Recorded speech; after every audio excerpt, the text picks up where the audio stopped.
Insignia of power, dating back 2,300 years. Treasures of gold and ivory discovered in a royal tomb in Vergina, a village in northern Greece. They are burial gifts for King Philip II of Macedonia, father of Alexander the Great. Vergina was the ancient capital of Macedonia. It was here that Alexander succeeded his father on the throne.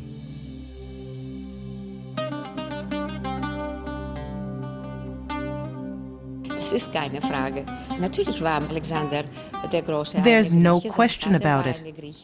Alexander was Greek, his mother was Greek, his father was Greek, and his people were Greek. They considered themselves Greek. Alexander the Great conquered Persia, had himself crowned pharaoh in Egypt, and carried Greek culture all the way to India. He died in Babylon at the age of 33. Modern Greeks think of themselves as his direct heirs. The ancient Macedonian king is considered a national hero.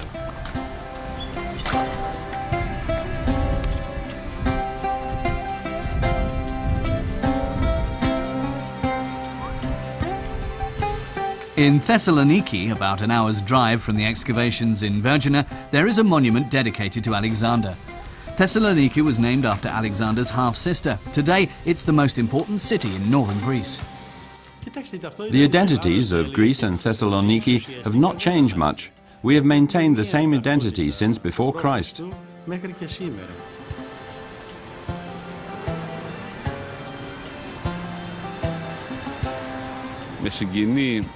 I am attracted by the charm of the city and its long history. Just imagine, it is 2,300 years old and has been a city all that time. At the time when Athens only had a population of 10,000, Thessaloniki was already a city.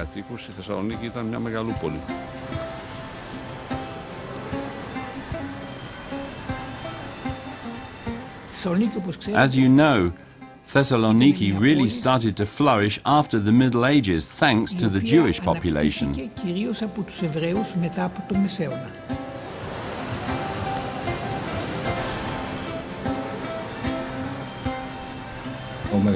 At the start of the 20th century, the city had 100,000 inhabitants. The largest group were the Jews. There were more than 50,000 Jewish inhabitants. Then there were 30,000 Turks and 20,000 Greeks.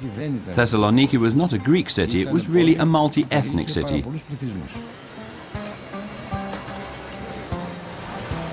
Thessaloniki's long history is unique thanks to the great diversity of peoples, religions and cultures that used to live here. Its recent history, however, is marked by displacement, sudden breaks and tragedy. It is a complicated history.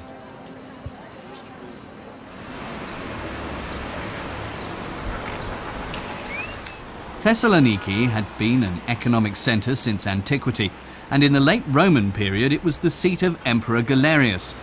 During the Byzantine Empire, it became one of Europe's wealthiest cities, and from 1430 onwards, it was one of the most important ports of the Ottoman Empire. For centuries, Thessaloniki was mainly a Jewish city. Many traces of this cultural wealth were destroyed in the course of the 20th century as a result of nationalism, intolerance, and war.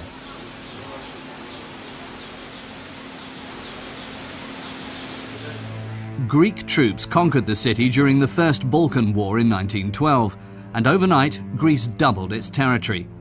The city's Muslim population fled in part, and there were more wars to come. During World War I, Bulgaria launched several unsuccessful attempts to take the city.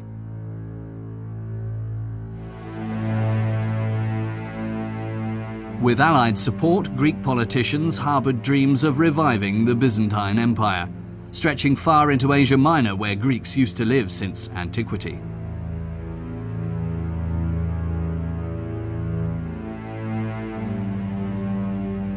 But in 1922, the dream of a greater Greece turned into a nightmare.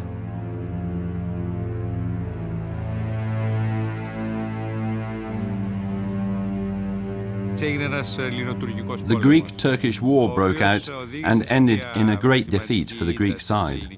The entire Greek population living in modern-day Turkey had to relocate to what is now Greece. In addition, Turks living in Greece had to return to Turkey. That was the agreement. It was at this time, in around 1922, that my grandfather and my father came to Thessaloniki with their family. Unfortunately, they came without any of their possessions. All they had was my grandmother's ring.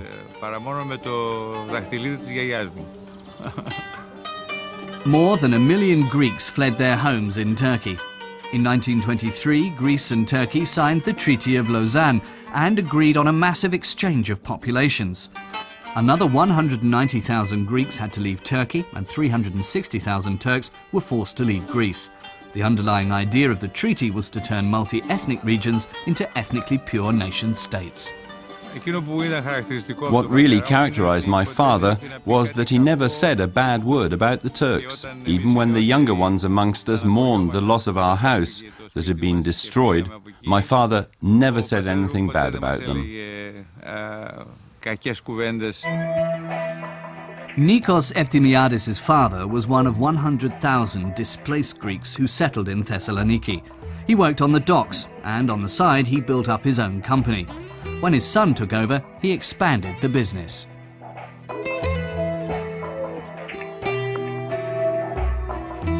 Today, Nikos Eftimiadis is one of the city's biggest entrepreneurs. Building good relationships with his Turkish business partners is important to him, and something he takes for granted in our modern business world.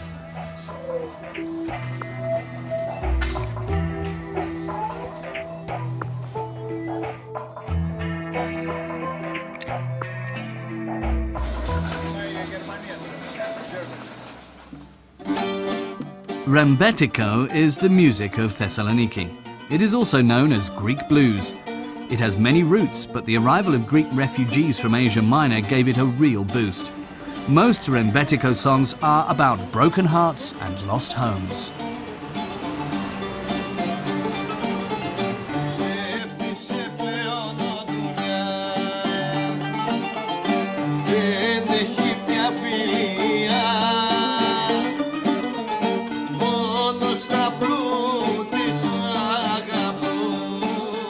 Memories of the Asia Minor catastrophe form an integral part of the city's collective identity.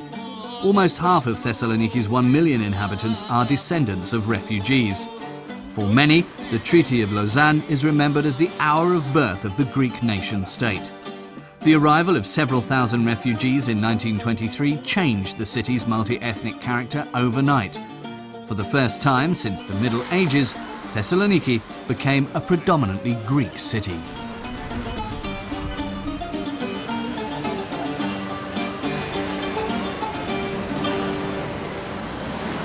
A monument to Prime Minister Eleftherios Venizelos. He was the mastermind behind Greece's expansionary policies and one of the architects of the population exchange. He's venerated to this day. My feeling is that after all the tragic things that happened, it was the best possible outcome. I think it was the right thing to do.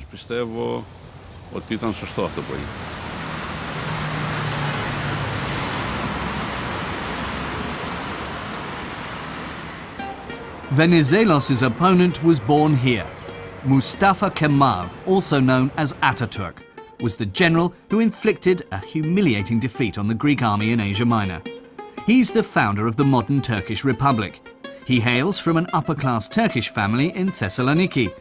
His father was an officer in the Ottoman army.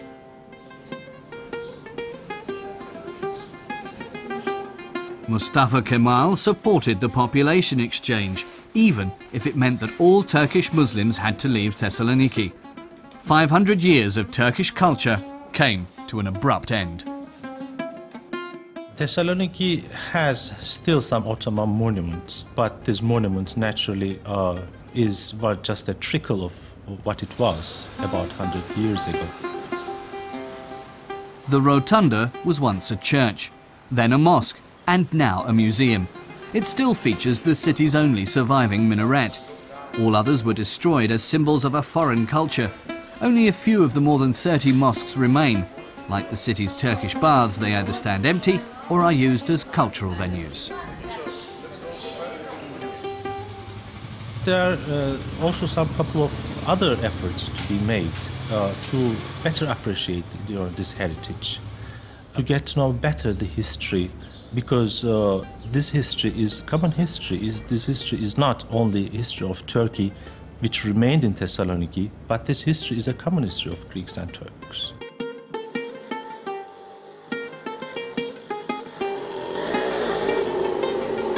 Greeks and Turks lived not 500 and 600 years, about 1,000 years together they coexisted.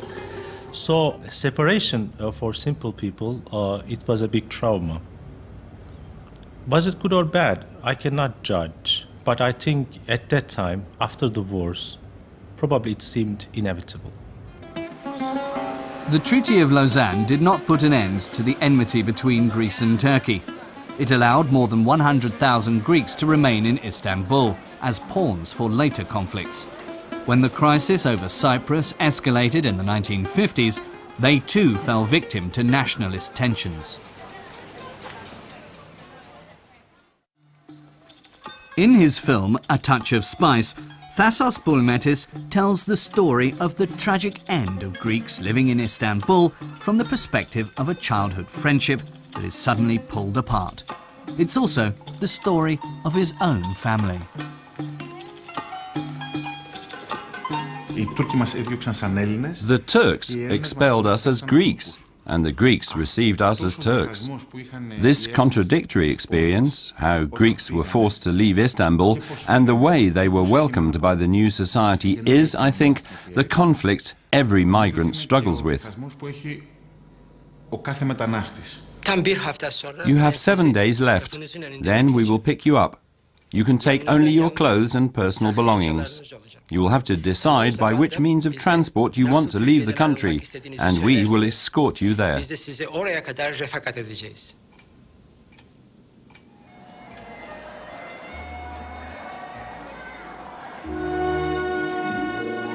In 1964, the family had to leave Istanbul forever.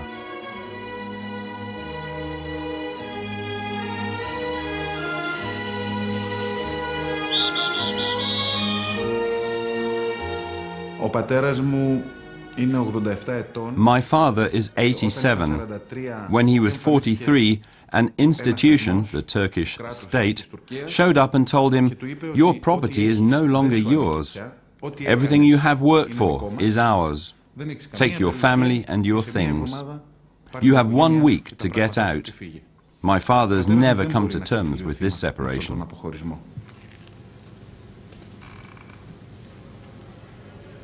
In the film, the hero returns to Istanbul as an adult and visits the places and friends of his childhood.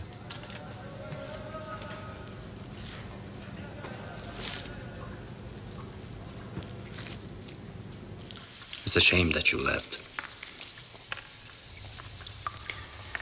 We did not leave.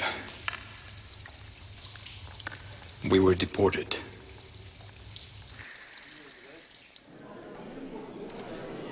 Religion was the decisive factor determining who had to leave Turkey after the war in 1922 and who was allowed to stay.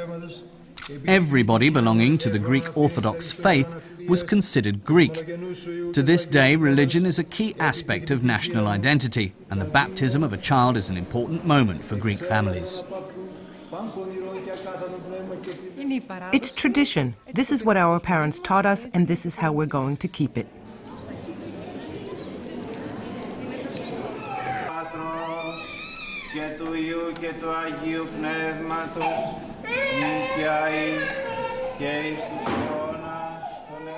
The Greek Orthodox Church enjoys a high standing in Greek society. Religion is anchored firmly in the constitution, and until recently, your religious denomination was written in your passport. Church leaders also do not hesitate to take views and comment on political affairs.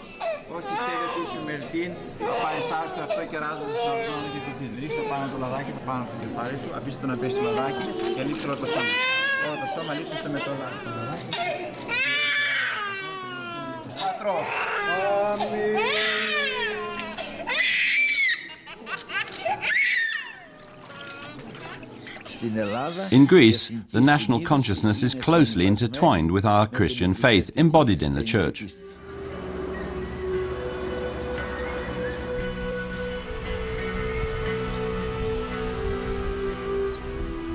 After Istanbul, Thessaloniki is the most important centre of Byzantine culture. The city is particularly proud of its Byzantine heritage and the many churches, medieval frescoes and mosaics dating back to its Byzantine past. Festivals honouring the city's saints are important events in the city's cultural life.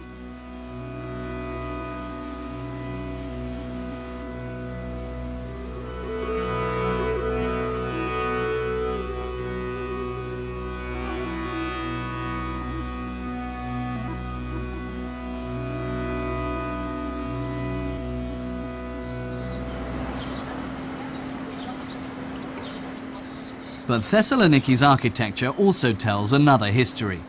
Its winding alleys and old Ottoman houses are remnants of a time when the population of the upper town was predominantly Muslim.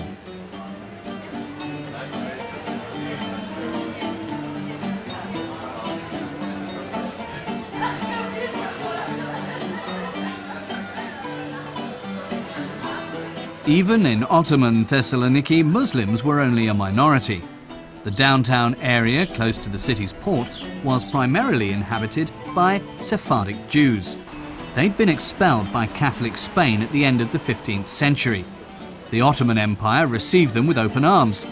For centuries, they shaped life in the city. Today, little remains of their culture. In 1917, a disastrous fire destroyed most of the Jewish Old Town. 2.5 decades later, the Jewish population fell victim to the Nazis.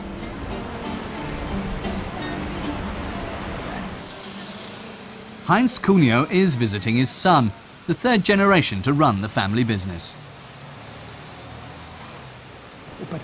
My father owned a photo studio, which was quite revolutionary for that time.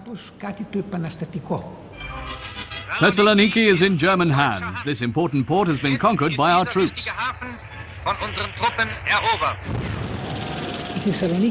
Thessaloniki has a beautiful sunset. I'd even say it's the most beautiful in Greece. When the sunset was a deep red, we said, there will be bloodshed. In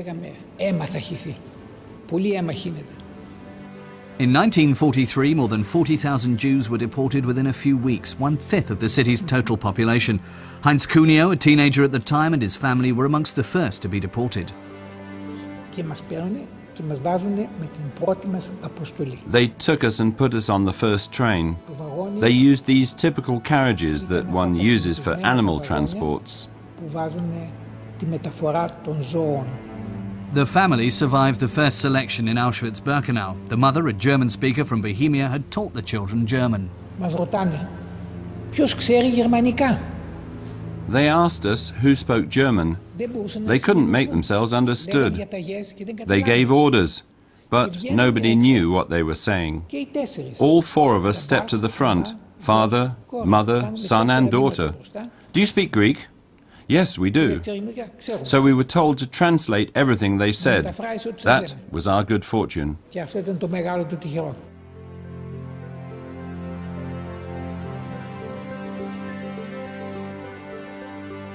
Less than 2,000 Jews from Thessaloniki survived the Holocaust. Many struggled to have their property returned to them. By now, Thessaloniki had become almost exclusively Greek. For a long time after the war, Thessaloniki found it hard to remember its Jewish past.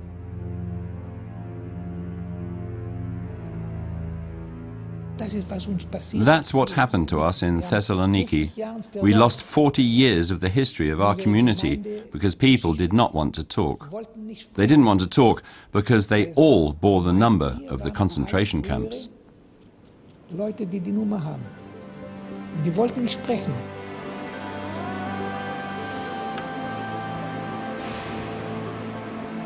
After World War II, Thessaloniki turned its back on its multi-ethnic past.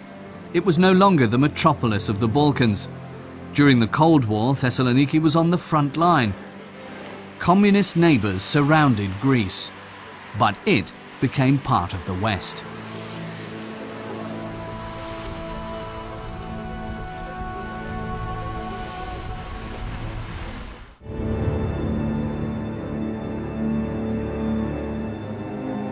Almost 50 years later, the post-war order collapsed again unexpectedly. In 1991, the wars broke out in Yugoslavia, first in Croatia and then in Bosnia.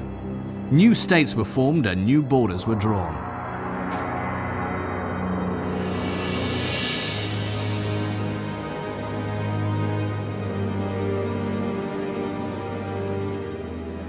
The fall of the communist regimes, the disintegration of Yugoslavia, and the influx of mostly Albanian at the beginning, then other immigrants into Greece, took the Greeks by surprise, and it was an unpleasant surprise. They didn't know how to cope with it. And the reaction was the reaction of somebody who was afraid of changes. And that also explains what I would consider to be a mishandling of relations with what we call officially here the former Yugoslav Republic of Macedonia. Greece made mistakes in the early years of the 1990s, which to some extent we are paying today. In 1991, a new state emerged right on Greece's northern border. The independent Republic of Macedonia chose the son of Virgina, the symbol of Alexander the Great, for the national flag of the new state. Greece was outraged.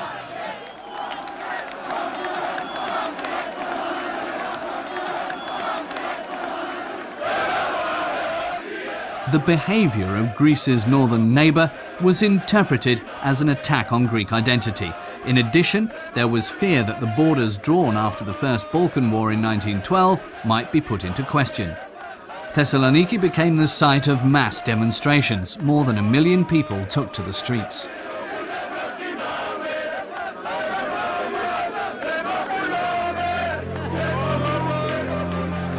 Alexander the Great became the hot issue in the dispute with the neighbour. Macedonia, it was claimed, had always been Greek. He played a very great role. To begin with, the head of Alexander the Great is the symbol of the municipality of Thessaloniki. If you look at our flag, you will see his head is exactly in the center. We consider Alexander the Great as the greatest civilizer of his time. Others present him as a conqueror. I don't agree with that view. He was a great man of his time who brought and spread civilization.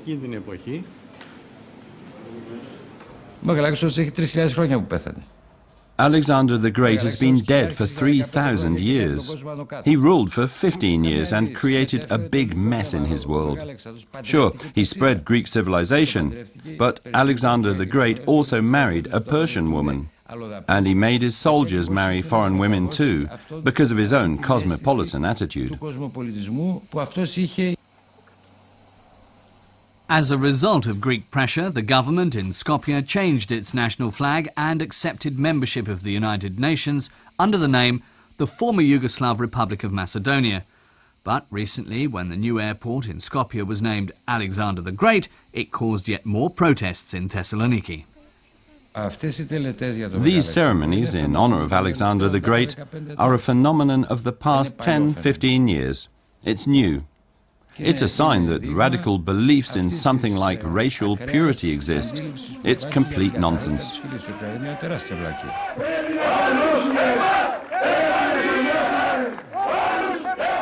When it comes to the Macedonian question, the united front of national outrage ranges from politicians to academics and includes leaders of the Orthodox Church. Politics is not our business. We're just maintaining the national order to preserve the interests of the people, as well as their freedom and dignity. In the end, battles are won by the people, and not by a country's leaders. Journalist Takis Mishas has researched the role of the Church and the roots of Greek nationalism. From the Greek point of view, there is only one Macedonia, and Macedonia is Greek. Greeks are Macedonians, Macedonians are Greeks, there can be no other Macedonians. So what you do have here is a clash of two nationalisms, two different national discourses, both of them claiming to be Macedonian. In his book Unholy Alliance, Takis Mishas describes one of the darkest chapters of Greece's recent history. During the wars in former Yugoslavia, Greece openly sided with Milosevic and Karadzic. Large parts of the population considered Serbs the victims of Muslim and Catholic aggression.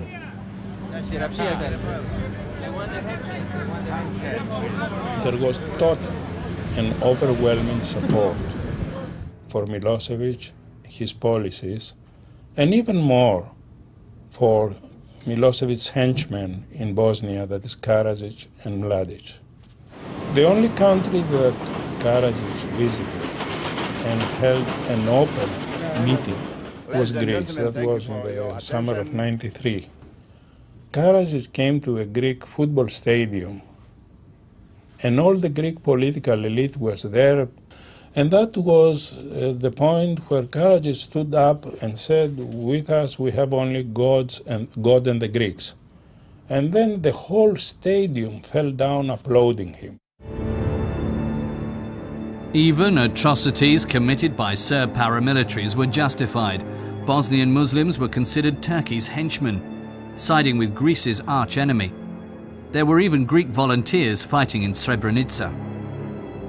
They felt that with the Serbs we had a common cultural characteristic, which was the Orthodox Church, that they were our religious brethren. So we had to support them. They were fighting a fight against the Muslims, they were fighting against the Catholics, they were fighting against the West, so they were our natural ally. Many Greeks saw the Balkan Wars in the light of their own history as necessary attempts to create ethnically pure nation-states. This was an idea of nationalism which was very popular in the 19th century, pure nations, pure one language, one ethnic group, etc. And this is precisely the way attitudes are shaped in Greece and why they were led to support Milosevic.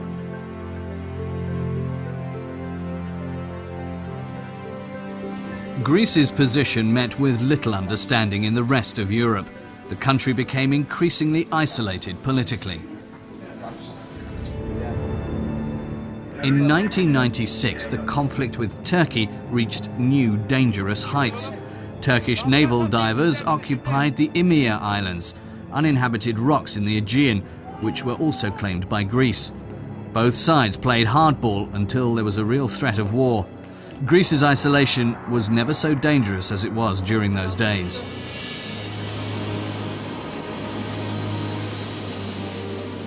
In February 1999, the relationship between Greece and Turkey took another dramatic turn.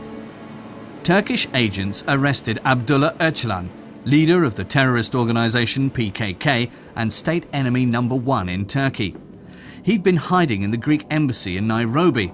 For most Turks, his capture confirmed the wildest conspiracy theories about Greece, Turkey's traditional arch-enemy. It's clear the same picture that most of the other countries in the Balkans have of their neighbors. Namely, the emphasis in history books was on wars, on oppression, and on atrocities. And the general image you have of the other is the other with a knife between the teeth, ready to butcher you. And of course, then it takes time. You have to discover the things yourself. You may want to meet a few people to realize that they don't actually carry knives between their teeth. The historic turning point came in 1999. The new Greek foreign minister, Georgios Papandreou, and his Turkish colleague, Ismail Cem, set themselves the ambitious goal of overcoming their country's mutual mistrust. In critical moments, actually the personal relationship is key, and in this case we had to first develop this relationship, as Ismail Cem and I did not know each other before, but over time it developed.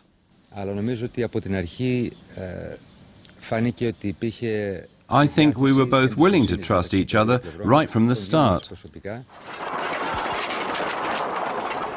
In the summer of 1999, a disastrous earthquake near Istanbul claimed tens of thousands of lives.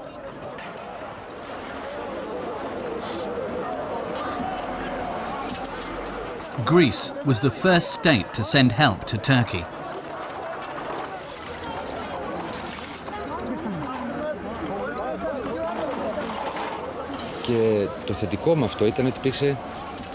Greek people perceived it positively, very positively.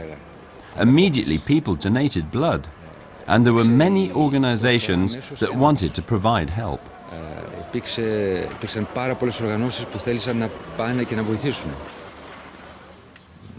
A special unit for emergencies flew to Turkey.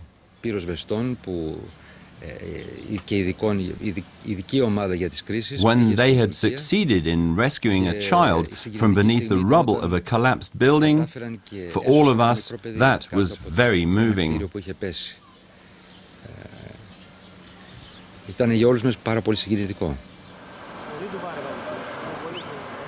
A few months later, an earthquake struck Greece. Now Turkey came to the rescue. Turkish rescue workers were celebrated as heroes in the Greek press.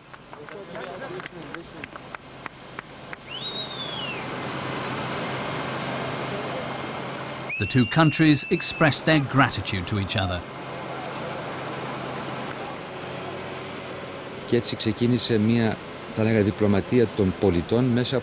I would say a new form of diplomacy developed between the people of Greece and Turkey, earthquake diplomacy.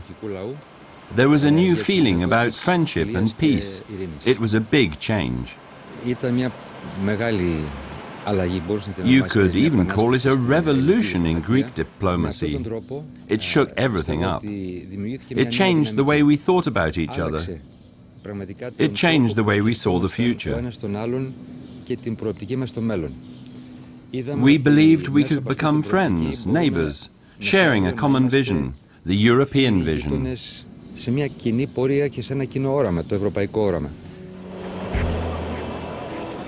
In January 2000, Papandreou became the first Greek foreign minister to visit Turkey in 40 years. Now the Greek government even supported Turkey's entry into the EU. Must agree with your wisdom, can in fact build on a solid ground. However, this is not just the beginning.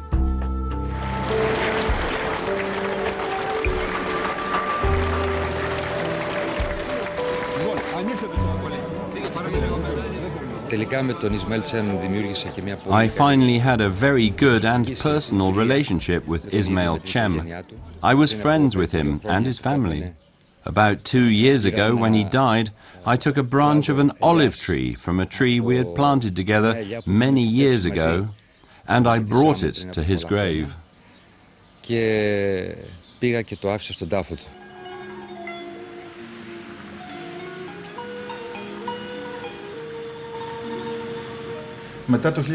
earthquakes took place in 1999, and the Greek-Turkish friendship reached its peak. Suddenly we were very close to Turkey. I took the script out of the drawer again. It had a positive effect on the film, since I hadn't worked on it for a long time. As a result of political tensions, Thasos Boulmetis had long hesitated to produce his film. Now he took a film crew to Istanbul, where the hero met his childhood love again. Why didn't you come back all these years, Fanis? I tried once, but a few tanks stopped me.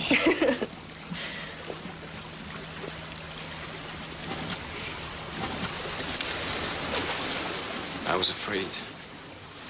Of me? Of the moment of having to leave again. At every premiere, the Turkish fans were the most enthusiastic. They were moved. They recognized their own history in this film. They did not so much identify with the Turks, but with the emigrant. And I think that was quite a big success.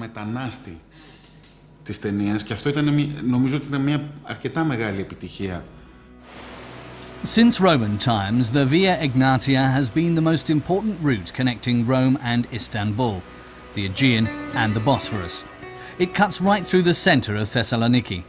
A new underground is being built along its route. The ongoing excavations bring the city's millennia-old history back to light.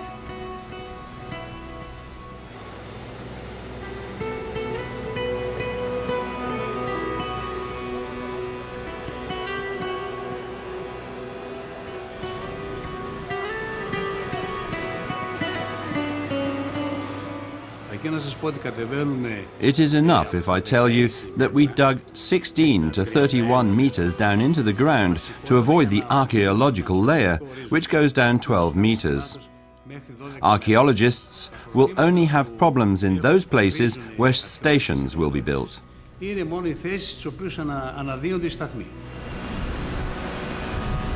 underground's final stop will be right under the university campus.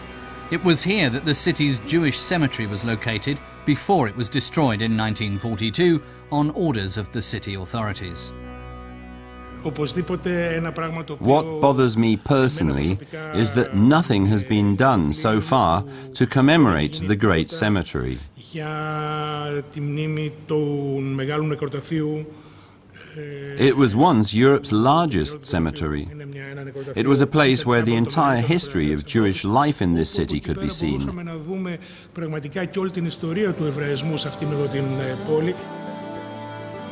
In recent years, the city's Jewish community has been asking for public recognition of Thessaloniki's Jewish past.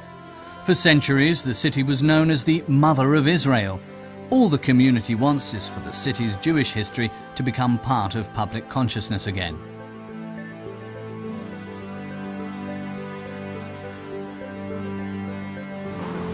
Thanks to a private initiative, a Jewish museum was opened. There are other initiatives to preserve the Sephardic language, its music and songs. A first Holocaust memorial was built in 1997.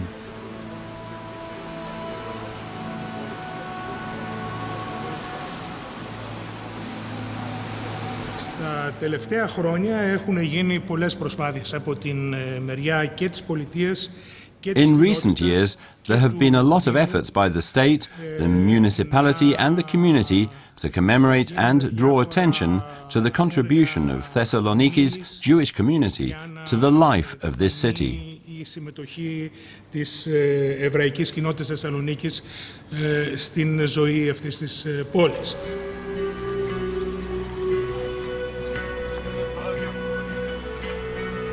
Even among Orthodox priests, one can find open minds when it comes to Greek identity.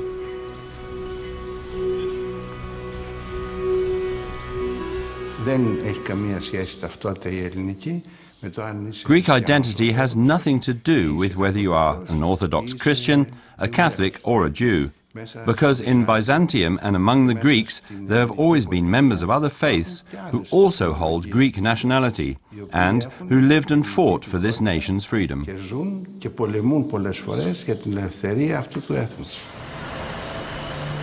Until 1990, Greece was almost exclusively inhabited by Greeks. With the end of communism, several 100,000 immigrants arrived in the country, most of them from Albania, and most of them illegally. Within just a few years, Greece had become a country experiencing immigration. Today, foreigners make up 10% of the population. One person who crossed the Albanian border illegally with her husband in 1995 was Valbona.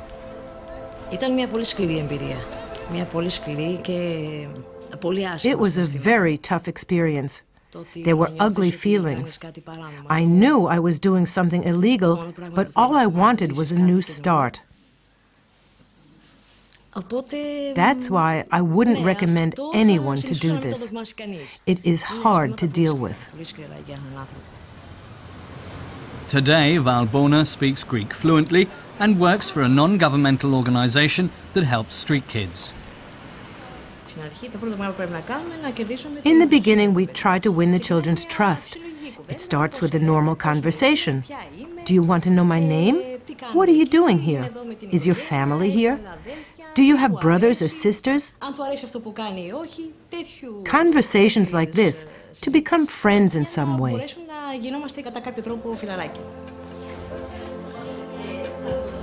Valbona now feels at home and part of Greek society. She went to university for a second time and now even teaches in Greek. She gave up the idea of returning to Albania when her daughter started school in Greece. Valborna's life is a success story of integration, but she's no exception.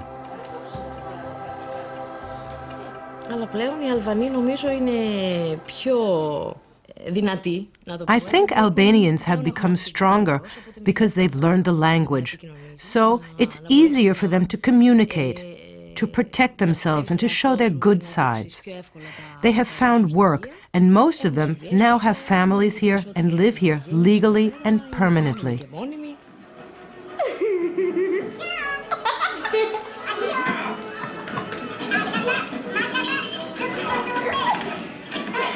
I would say a good thing about my compatriots, at least the way Greeks have handled this massive immigration in the last 15 years, has been on overall pretty positive.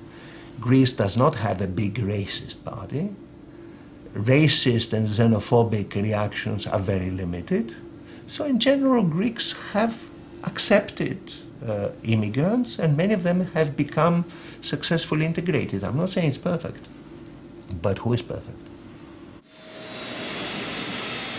Greece not only changed its relationship with Turkey, it also changed its policies towards the Balkans. In 2003, the Greek government hosted an EU-Balkan summit near Thessaloniki and became a strong advocate of EU expansion in the Balkans.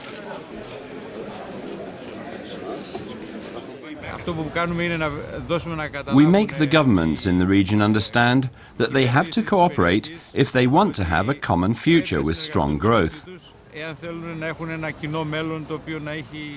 I have experienced with my own business activities that it is possible to attract investors into the Balkan region.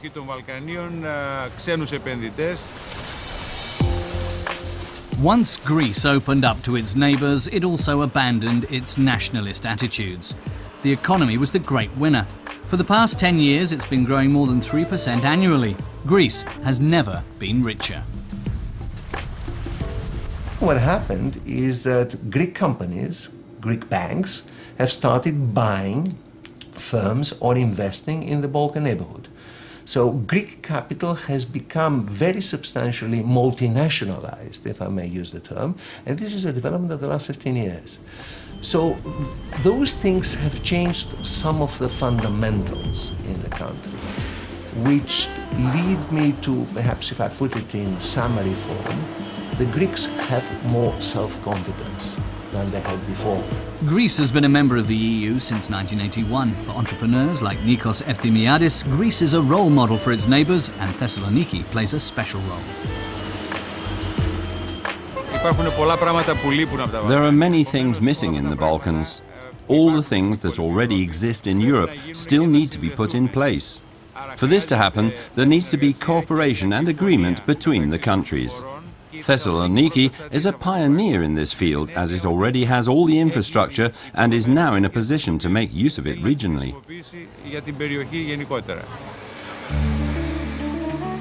In recent years, the entrepreneur has invested time and money to encourage more dialogue in the region. The result of these efforts is a set of history books written specifically for teachers in the Balkans. These books are meant to challenge the worst nationalist myths.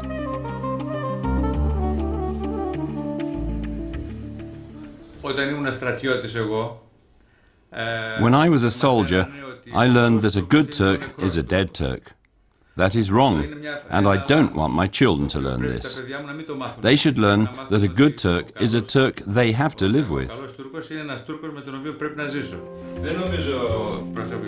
I personally do not believe that much will change with the books, if one is pragmatic. But we show that it is good for teachers and students of different countries that want to live together peacefully and join Europe to know about their own national histories.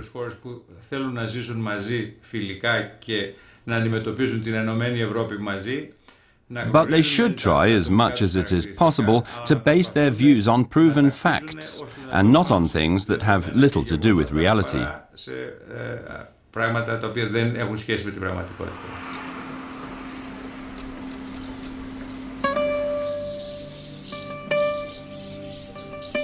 Cross-border cooperation is also happening in a remote mountain village north of Thessaloniki on the border with the Republic of Macedonia. Nympheo was inhabited by Vlachs, a minority speaking a Romance language. Yannis Boutaris is from this village. In the early 1990s, he managed to get the entire village put under protection as a national cultural heritage site.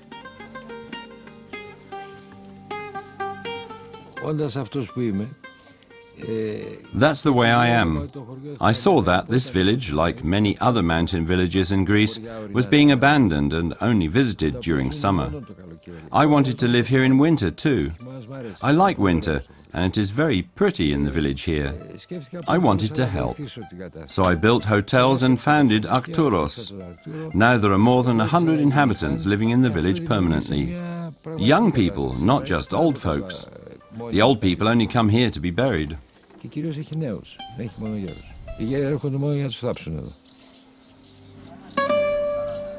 His work with Arcturos and Balkan Net reflects Yannis's conviction that the people in the Balkans have to work together.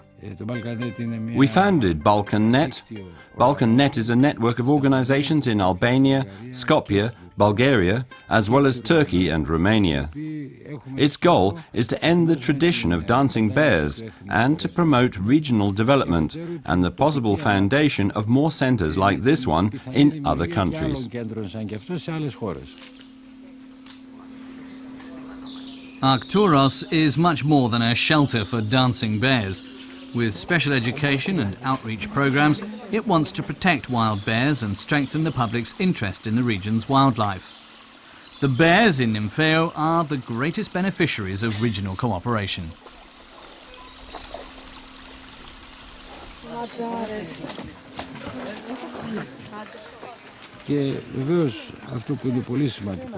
What's important is that the animals can hibernate again 3 or 4 years after arriving here.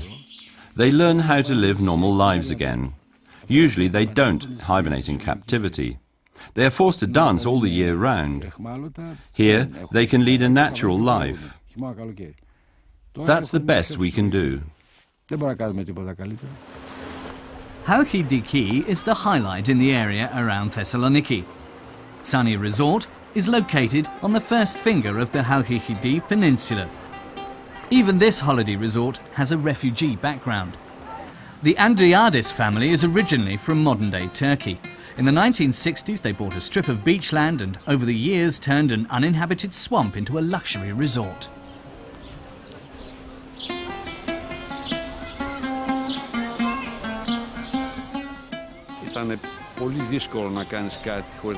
It was very difficult to do anything because there was nothing here.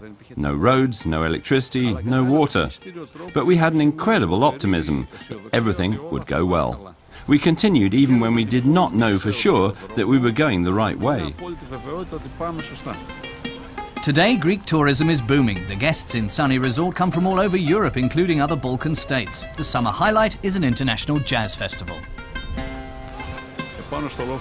I'm going to sit up on the hill and listen to the nice sounds from around the world. Northern European visitors, visitors from the Balkans, Western Europeans, Americans, Greeks from neighboring villages. Music has always been a way to communicate with people because it has this charm that nobody can resist.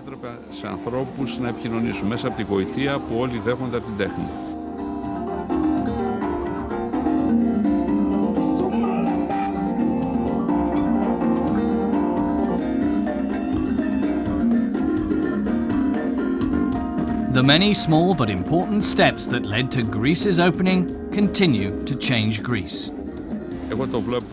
I see it in a positive light. I see young people, young Greeks, who have become European, but without having lost their Greek identity.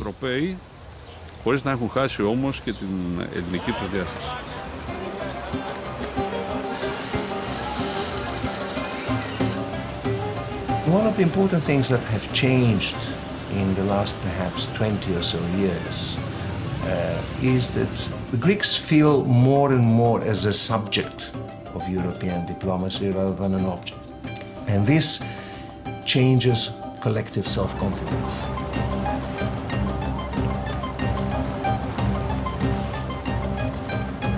The atmosphere in Thessaloniki has changed a bit. When you go out into the street, you hear other languages being spoken. That's a good thing.